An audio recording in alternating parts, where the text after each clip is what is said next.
प्यारे बच्चों, आज हम कक्षा 7 हिंदी व्याकरण अध्याय 2 वर्ण विचार में वर्ण विच्छेद के बारे में समझेंगे। इससे पहले हम वर्ण विच्छेद से पहले हम स्वर और व्यंजन के बारे में सीख चुके हैं कि स्वर स्वतंत्र रूप से बोले जाते हैं, जबकि व्यंजन स्वरों की सहायता से बोले जाते हैं। अब वर्ण विच्छेद का मतलब है बच्चों, किसी शब्द के वर्णों को अलग अलग करना वर्ण विच्छेद कहलाता है। यानी शब्द के वर्णों को अलग करने की प्रक्रिया है कि व्यंजन स्वर युक्त होते हैं। कि आपको पता है कि कोई भी व्यंजन है उसमें किसी न किसी स्वर की मात्रा अवश्य लगी होती है। बिना स्वर के व्यंजन के नीचे हल चिन्ह लगाया जाता है।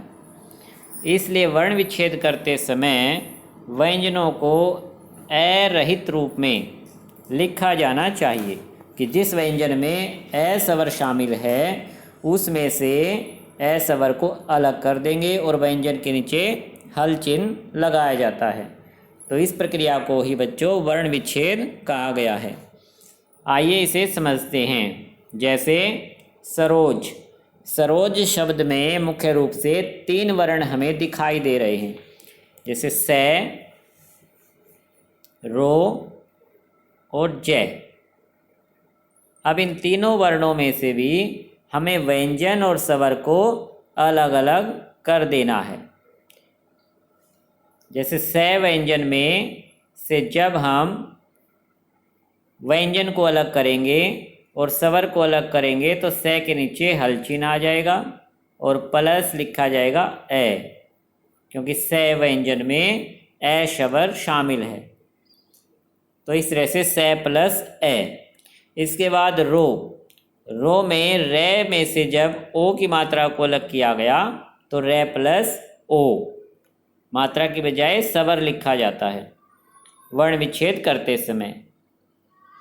जय में ए स्वर शामिल है तो जय के नीचे हल चिन्ह आ गया और उसमें से ए स्वर को अलग कर दिया गया। इसी तरह से ये सभी उदाहरण आपको पढ़ने हैं। एक उदाहरण और समझ लेते हैं। जैसे कार्य, कार्य में मुख्य रूप से 3 व्यंजन हमें दिखाई दे रहे हैं, क, र, ये। क व्यंजन में आ स्वर शामिल है। रे जो ऊपर लगाया जाता है, ऊपर वाला रे आधा होता है, उसमें स्वर शामिल नहीं होता, इसलिए रे के नीचे हल चिन्ह आ गया। और ये में ए स्वर शामिल है। तो इस तरह से कार्य शब्द वर्णों में विच्छेद हो गया। इसी तरह से आपको सभी उदाहरण पढ़ लेने हैं, उनको अच्छे से समझ लेना है और अपने नाम के वर्णों को विच्छेद करके रफ नोटबुक में वर्ण विच्छेद करके मेरे पास फ़ोटो भेजना। इसके बाद है बच्चों अयोगवा, कि अयोगवा क्या है। जैसे हमने स्वर में पढ़ा था कि ए से औ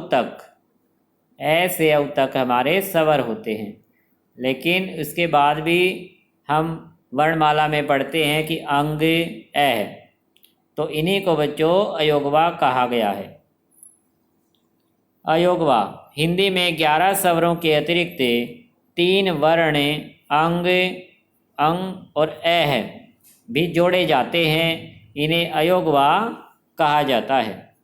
ये स्वर नहीं होते, परंतु इनकी भी स्वरों की तरह मात्राएं होती हैं, अतः इन्हें स्वरों के साथ लिखा जाता है। कि स्वर ना होने पर भी स्वरों के साथ इसलिए लिखा गया क्योंकि इनकी मात्राएं हैं। जैसे अंग की मात्रा बिंदी है, चंद्र बिंदु की मात्रा चांद और बिंदी है, विसर्ग की मात्रा 2 बिंदियां लगाई जाती हैं।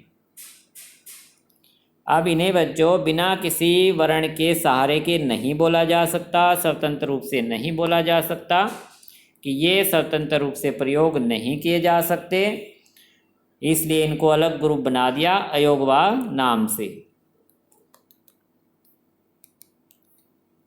उदाहरण के लिए अंग का जो प्रयोग है, यानी अनुस्वार कहा जाता है, जिसे बिंदी जो लगाई जाती है उसकी ध्वनि संध्या किसी शब्द के साथ पढ़ने पर ही आती है। संध्या, सायंकाल, इसमें अयोगवा का प्रयोग है। इस बिंदी को अनुस्वार कहा जाता है। चंद्रबिंदु का प्रयोग करते समय शब्द में वर्ण के ऊपर चंद्रबिंदी आती, जैसे आँख, मांग, दांत। विसर्ग का प्रयोग जैसे अ है, अतः किसी भी शब्द या वर्ण के पीछे आता है विसर्ग हमेशा, विशेषतः प्रातः आदि। अब इन अयोगवा को 3 भागों में बांटा गया है। एक है अनुस्वार, दूसरा अनुनासिक और तीसरा विसर्ग।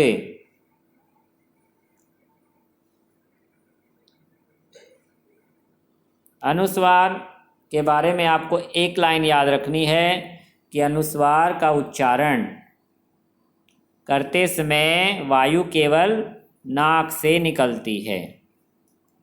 कि अनुस्वार का उच्चारण करते समय यानी उसको बोलते समय हवा केवल नाक से निकलती है, जबकि अनुनासिक का प्रयोग करते समय या इसका उच्चारण करते समय हवा नाक और मुख से समान दबाव के साथ बाहर निकलती है।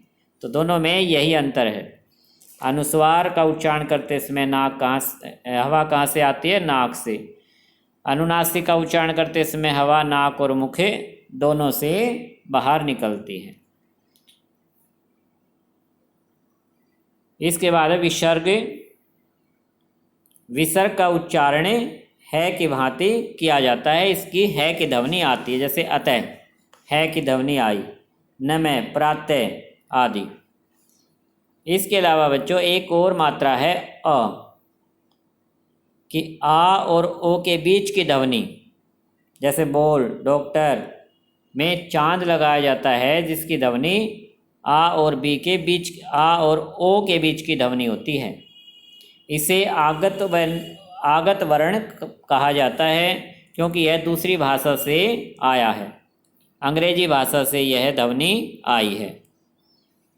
तो यहाँ तक आपको आज अच्छे से रिवाइज कर लेना है। इसके बाद है आव दोहराएं, यानी पूरे पाठ का रिवीजन। ध्वनि को लिखने के लिए निर्धारित चिन्हों को वर्ण कहते हैं, और वर्ण भाषा की सबसे छोटी इकाई होती है। वर्ण को अक्षर भी कहा जाता है। किसी भाषा के सभी वर्णों के व्यवस्थित रूप को वर्णमाला कहते हैं। वर्णमाला में स्वर तथा व्यंजन होते हैं।